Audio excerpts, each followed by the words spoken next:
우리는 과연 페이스북이나 네이버를 이용하는 단순한 이용자일까요? 그리고 병원을 이용하는 환자일까요? 우리의 역할이 없는 걸까요? 그냥 우리는 데이터 생성자로서, 이용자, 사용자로서 끝나지 않습니까? 제가 어떤 서비스를 이용한다든지 제가 디지털 자산을 생성하게 될 겁니다. 그럼 그 디지털 자산은 제 것이지, 우리들 것이지 않습니까? 근데 실질적으로는요, 페이스북이나 네이버는 우리가 생성한 데이터를 가지고 부가 사업을 합니다. 심지어 병원도 저희가 생성한 저에 관련된 의료 정보를 가지고 부가 사업을 한다는 겁니다. 네, 블록체인이 원하는 게 탈중하지 않습니까? 그래서 저는 암호 경제를 이렇게 말씀드릴 수가 있어요. 그들만의 경제를 우리들의 경제로 바꾸는 거다. 그들의 경제를 우리들의 경제로 바꾸는 거다.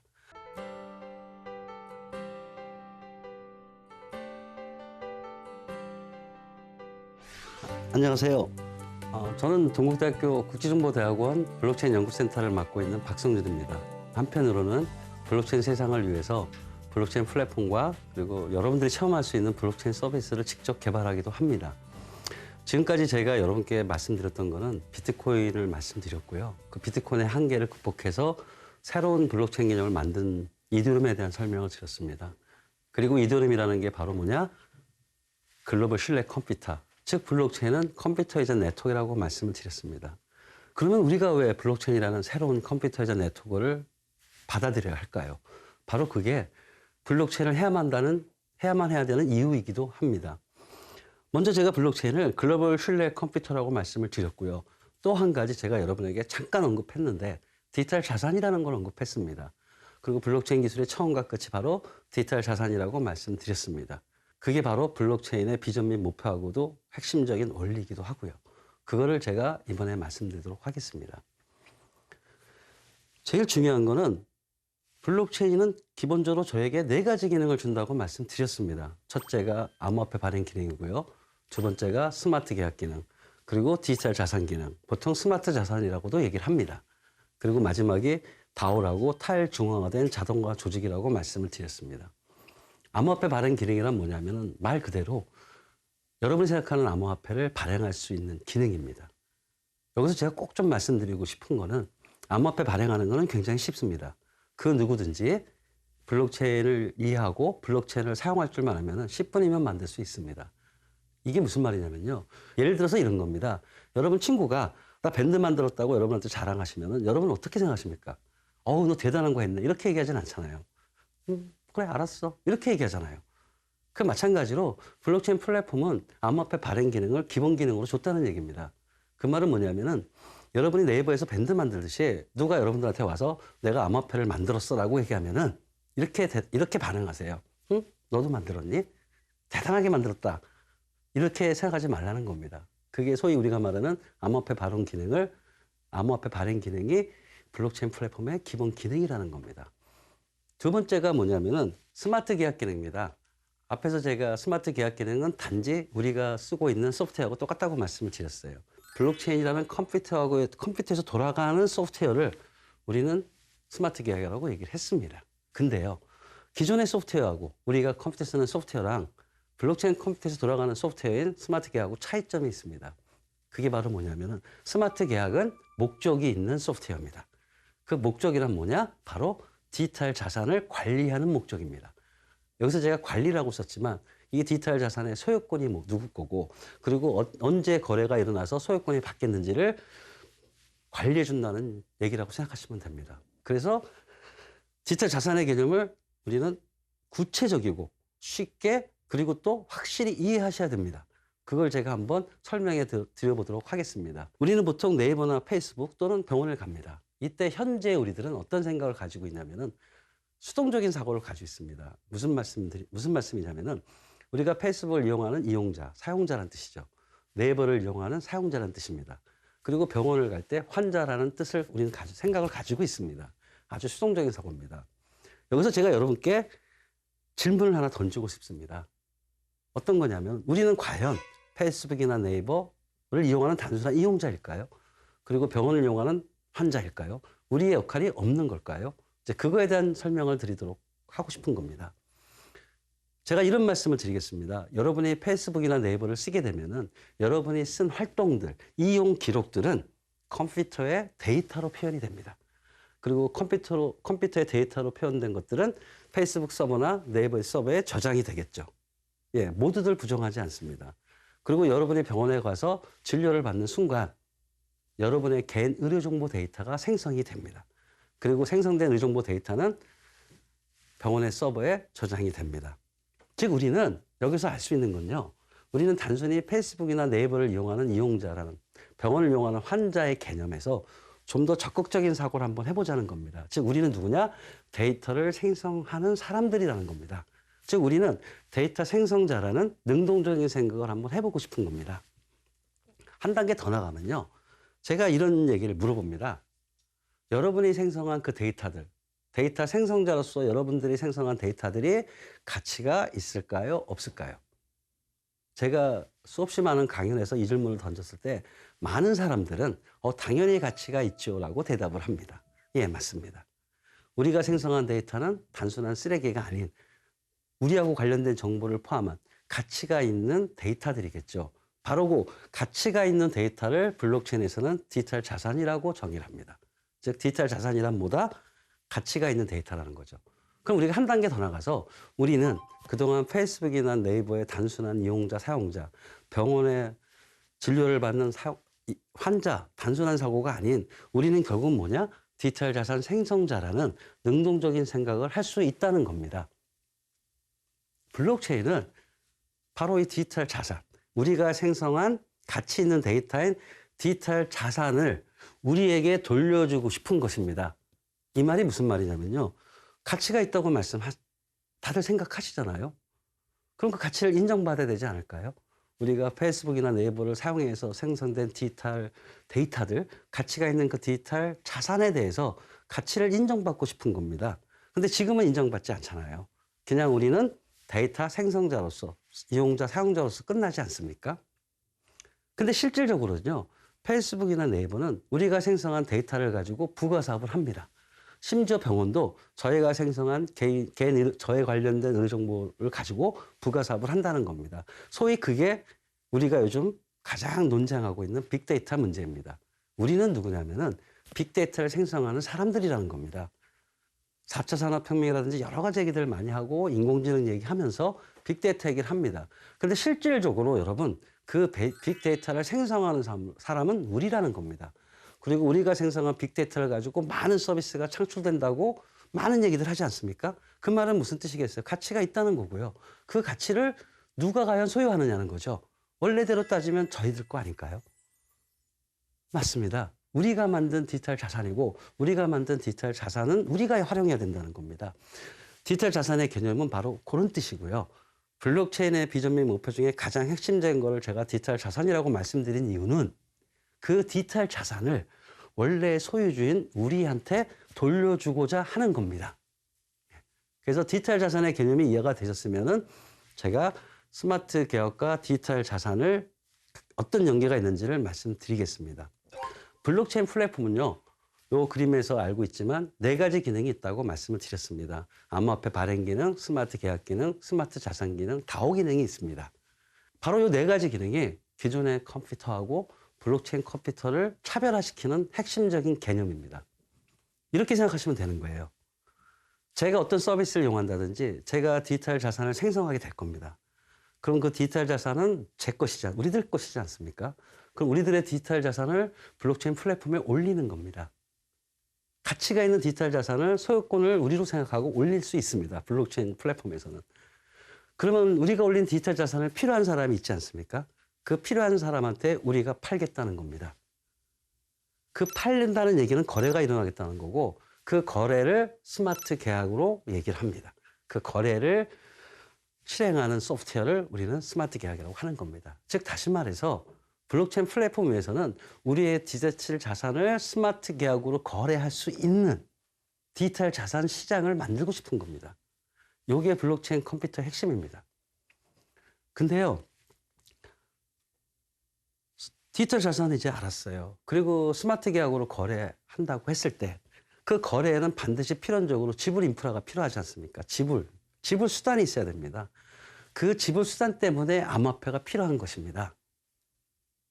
그래서 블록체인 플랫폼이 원하는 것은 우리들의 자산인 디지털 자산을 스마트 계약으로 거래하고 그 거래의 지불수단으로 암호화폐를 사용하는 디지털 자산 시장을 만드는 겁니다. 결론적으로는 이렇게 되는 겁니다.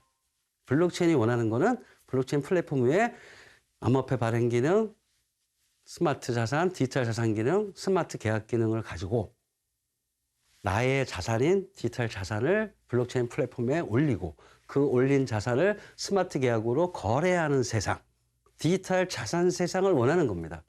그리고 그 디지털 자산 세상의 지불수단으로 암호화폐가 필요한 거죠.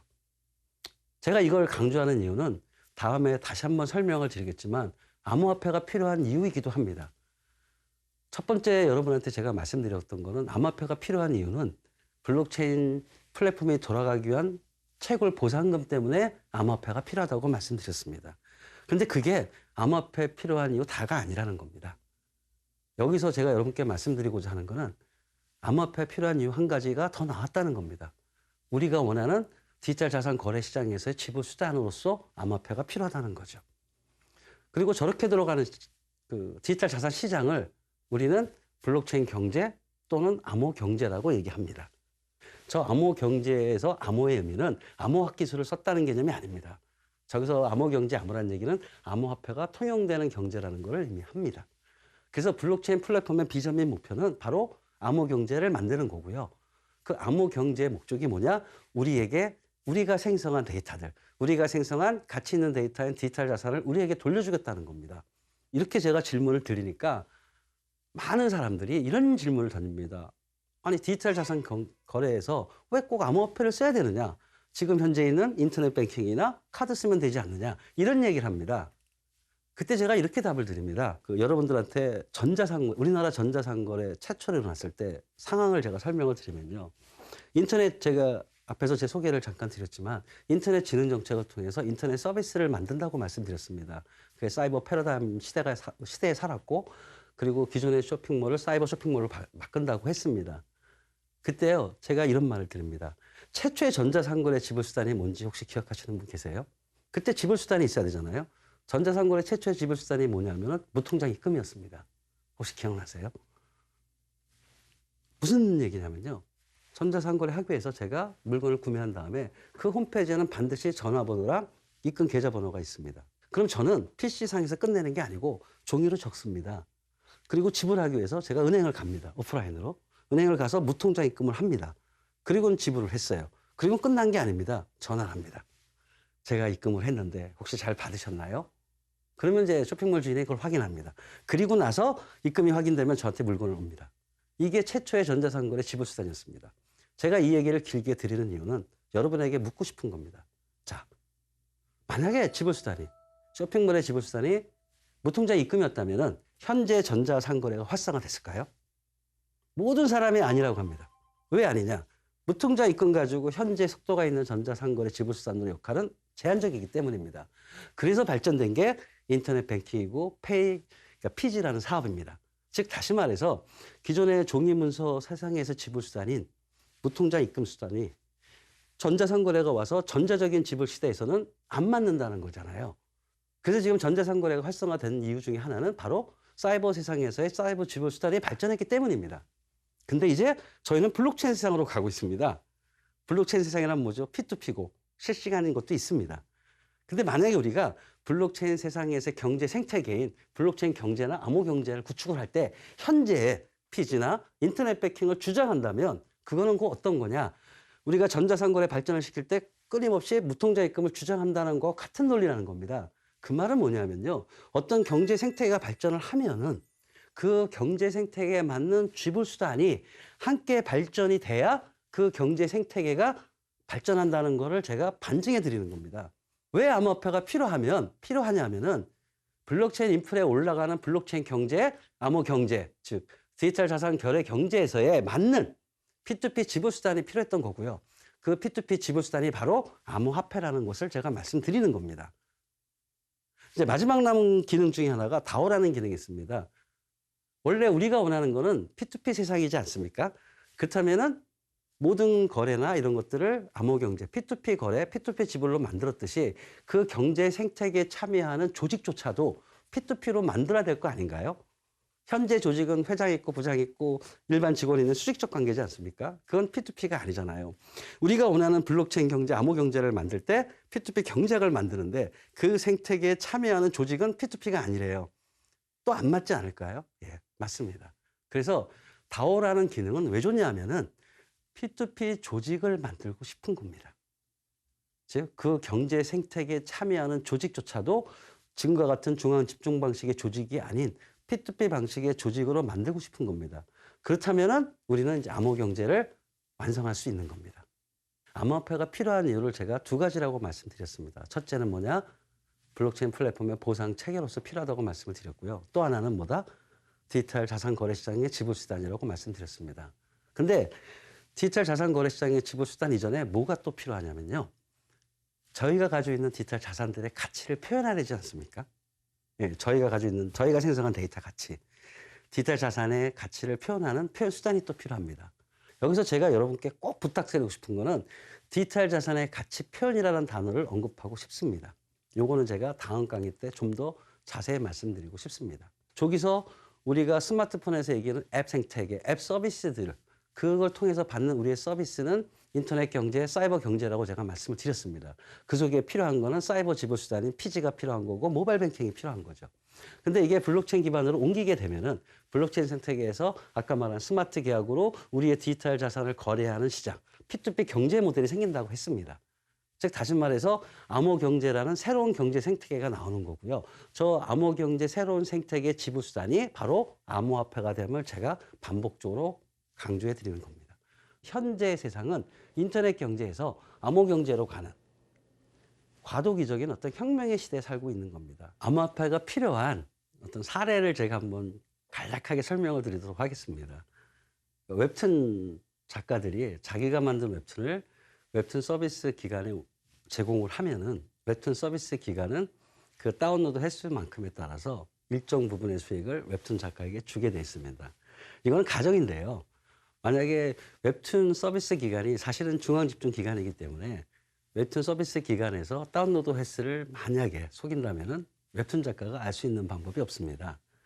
그렇게 되면 어떤 일이 벌어지냐면은 웹툰 작가의 웹툰이 100만 개의 다운로드가 일어났는데도 불구하고 중앙 서비스 기간은 50만 개라고 웹툰 작가에게 이야기를 합니다. 그걸 확인할 수 있는 방법이 없지 않습니까? 그러다 보면 웹툰 작가의 수익이 반으로 줄어드는 것이요. 이거는 가정입니다만은 이런 경우도 중앙 집중 방식에서는 충분히 일어날 수 있는 개연성이 있다는 겁니다. 근데 이거를 암호화폐를 쓰게 되면요. 블록체인을 쓰게 되면은 웹툰 작가가 올린 웹툰이 얼만큼 다운로드 되는지를 정확히 투명하게 공개가 된다는 거죠. 그래서 웹툰 작가의 수익을 극대화시키는 거에 필요하다는 것을 말씀드릴 수 있습니다. 그리고 또 한 가지 더 중요한 거는 현재의 웹툰 작가가 웹툰 서비스 기관에게 수익을 돌려받는 기간은 차이가 생깁니다. 웹툰을 올린 게 만약에 오늘이라면 한 30일 동안의 웹툰 다운로드 기간 동안의 어떤 누적을 통계를 내서 그걸 웹툰 작가에게 수익으로 주는 거죠. 그럼 웹툰 작가 입장에서 봤을 때는 자기한테 들어오는 수익이 한 달이 늦어진다는 겁니다. 근데 암호화폐는 바로 실시간으로 줄 수 있거든요. 그 말은 웹툰 작가 입장에서 보면은 자기의 자산, 웹툰을 서비스 기간에 올린 상태에서 자기한테 들어오는 시간이 실시간적으로 자기한테 돈이 들어옵니다. 이러면 웹툰 작가 입장에서는 자기가 가진 자산의 유동성이 굉장히 극대화되겠죠. 암호 경제의 또 다른 하나의 사례를 제가 또 설명을 드리겠습니다. 스팀잇은 뭐냐면은 소셜 네트워크에서 많은 사람이 같이 함께 만드는, 함께 사용하자는 겁니다. 컨텐츠도 참여자가 만들고 그 컨텐츠를 평가하는 것도 참여자들이 하겠다는 거죠. 그럼 여기에서 어떻게 디지털 자산이 나오느냐? 우리가 스팀잇에서 컨텐츠를 올리게 되면은 우리의 디지털 자산을 올리는 겁니다. 그리고 심지어 그 디지털 자산을 보고 있는 다른 사람들이 댓글도 올리지 않겠습니까? 그 댓글조차도 우리가 생성한 데이터고 그 데이터조차도 가치가 있습니다. 왜냐? 댓글이 많고 평이 좋을수록 그 컨텐츠의 질이 높다는 걸 판단할 수 있겠지 않습니까? 그러면 여기서 두 가지 생각을 할 수가 있습니다. 우리가 컨텐츠를 올리게 되면은 그 컨텐츠에 대한 디지털 자산의 가치를 토큰으로 받을 수 있겠죠. 스팀잇의 토큰이 그런 역할을 하는 겁니다. 그게 암호화폐고요. 두 번째는 댓글을 다는 사람이 있으면 그 댓글이 많을수록 그 컨텐츠가 훨씬 더 좋은 평가를 받기 때문에 그 댓글의 숫자의 가치만큼 저희가 컨텐츠에 대한 가치를 더 평가할 수 있다는 얘기죠. 그리고 댓글을 쓰는 사람은 그 컨텐츠를 평가하는 어떤 하나의 자기의 의견을 개진하는 거라 댓글을 쓴 사람에게도 댓글했다는 그 이유 하나 가지고 보상을 해줄 수 있는 이런 토큰을 가지고서 우리는 우리끼리 만드는 어떤 디지털 자산의 생태계를 만들 수 있다. 이렇게 생각하시면 된다는 겁니다. 여기서 한 가지 제가 잠깐 참고적으로 말씀드리는 거는 암호화폐는 크게 두 가지가 있습니다. 첫째는 플랫폼에서 쓰는 암호화폐가 있고요. 그걸 우리는 코인이라고 얘기합니다. 이게 바로 블록체인 플랫폼의 보상금과 연계된 코인입니다. 그리고 블록체인 플랫폼의 기본 기능인 암호화폐 발행 기능을 통해서 발행한 암호화폐를 우리는 토큰이라고 합니다. 즉 암호화폐는 코인과 토큰이 있다는 거고요. 제가 쉽게 암호화폐를 만들 수 있다고 얘기한 건 바로 뭐냐면은 블록체인 플랫폼에서 우리에게 준 암호화폐 발행 기능을 가지고 만든 암호화폐. 그게 쉽다는 겁니다. 그리고 여러분이 아마 바라보는 대부분의 암호화폐는 토큰을 의미하는 겁니다. 그래서 미래는 우리가 이런 얘기를 합니다. 여러분들 듣는 것 중에 토큰 생태계, 토큰 이코노미라는 얘기도 들으실 겁니다. 그 뜻이 뭐냐면 바로 블록체인 플랫폼인 디지털 자산 플랫폼 위에 모든 것이 디지털 자산 경제가 될 거고 그 디지털 자산의 가치를 표현하는 암호화폐, 토큰이 되겠죠. 그리고 그 토큰이 디지털 자산 경제의 지부 수단이 되는, 즉 토큰 경제가 만들어진다는 거겠죠. 어떤 분야의 어떤 서비스 간에 그 디지털 자산을 표현하는 토큰이라는 걸 발행을 해서 그걸 가지고 우리가 토큰 생태계를 만드는 블록체인 경제, 암호 경제를 만든다는 것을 이 그림에서는 보여줍니다. 그래서 사람들이 토큰 생태계 하는 겁니다. 암호 경제의 또 다른 이름이 바로 토큰 생태계라고 제가 말씀드릴 수 있습니다. 이제 제가 지금까지 말씀드린 걸 한번 정리를 해보도록 하겠습니다. 상간까지 내용을 정리하면 이렇습니다. 제가 비트코인을 말씀드렸고요. 그 비트코인은 이제 분산 원장 개념이 있습니다. 그리고 비트코인은 단지 P2P 암호화폐라는 건 말씀을 드렸습니다. 그리고 기능이 제한된다고 말씀을 드렸는데 비트코인의 한계인 어떤 기능들의 어떤 한계들을 극복을 해서 모든 서비스를 개발하고자 했던 부텔린이 원했던 블록체인 플랫폼이 바로 이더리움이라고 말씀드렸습니다. 제가 스마트폰 들고 말씀드렸잖아요. 비트코인은 전화기고 이더리움은 스마트폰이다. 그래서 비트코인과 블록체인은 차원이 다른 블록체인입니다. 블록체인 세대를 나눌 때 블록체인 1.0, 2.0, 3.0으로 나눕니다. 저희 같은 블록체인 전문가는요. 1.0은 비트코인 같은 암호화폐 위주, 2.0은 이더리움 같은 경우. 그래서 많은 사람들이 블록체인 1.0과 2.0을 나누는 기준으로 스마트 계약이 실행되느냐 안 되느냐로 나눕니다. 그러니까 스마트 계약이 실행된다는 얘기는 바로 무슨 말이냐. 그 블록체인은 컴퓨터라는 얘기하고 똑같습니다. 그래서 블록체인 1.0과 2.0을 나누는 가장 핵심적인 거는 컴퓨터냐 컴퓨터가 아니냐의 뜻입니다. 이제 블록체인 컴퓨터가 됐기 때문에 인프라가 만들어졌지 않습니까? 그래서 우리 모두가 디지털 자산 거래 서비스의 혜택을 받는 세상이 오는 거. 저희는 그걸 블록체인 세상이라고 얘기합니다. 그 블록체인 세상을 우리는 블록체인 3.0 세대라고 얘기를 하는 거고요. 우리는 지금부터 계속 블록체인 3.0을 위해서 가고 있는 거죠. 바로 디지털 자산 생태계를 만드는 거라고 말씀을 드렸습니다. 그걸 우리는 암호 경제라고 얘기하고 이 토큰 생태계라고 얘기한다고 말씀을 드렸습니다. 제가 여기서 꼭 말씀드리고자 하는 거는 그럼 기존의 사이버 경제, 인터넷 경제와 암호 경제의 궁극적으로 차이가 뭐냐. 말로는 제가 디지털 자산 경제라고 말씀을 드렸습니다. 그러나 가만히 생각해 보시면요. 기존의 인터넷 경제, 사이버 경제는 중앙 집중 방식의 경제입니다. 소위 말하는 값들이 있는 거예요. 근데 P2P 경제에서는 값이 없지 않습니까? 그 말은 무슨 뜻이겠어요? 우리끼리 만드는 경제라는 거죠. 블록체인이 원하는 게 탈중하지 않습니까? 그래서 저는 암호 경제를 이렇게 말씀드릴 수가 있어요. 그들만의 경제를 우리들의 경제로 바꾸는 거다. 그들의 경제를 우리들의 경제로 바꾸는 거다. 이 그들의 의미는 여러분이 상상하실 수 있을 겁니다. 그리고 신뢰 경제라고 얘기합니다. 또는 투명하고 공정한 경제라고도 얘기합니다. 그리고 함께 잘 사는 상생의 경제라고도 얘기합니다. 우리가 원하는 경제 생태가 어떤 생태일까요? 독점화되고 가불이 있고 투명하지 않고 이익을 독점하는 그런 경제 생태계보다는 우리가 같이 함께 잘 사는 경제, 그런 걸 원하는 게 아닐까요? 네. 블록체인에서 말하는 암호 경제, 블록체인 경제는 바로 함께 잘 사는 경제를 원하는 겁니다. 우리가 가지고 있는 우리의 디지털 자산을 그 이익의 가치를 우리에게 돌려주는 그런 경제 생태계가 암호 경제 또는 블록체인 경제의 비전 및 목표라고 말씀드릴 수 있겠습니다. 제가 암호 경제 구체적인 사례나 이런 거는 차츰차츰 여러분께 보여드리고 싶습니다. 기존의 경제 생태계가 블록체인이라는 분산 방식을 쓰게 되면 어떻게 우리에게 유리해질 것인가 거기에 대한 내용은 차츰차츰 해보도록 하겠습니다. 감사합니다.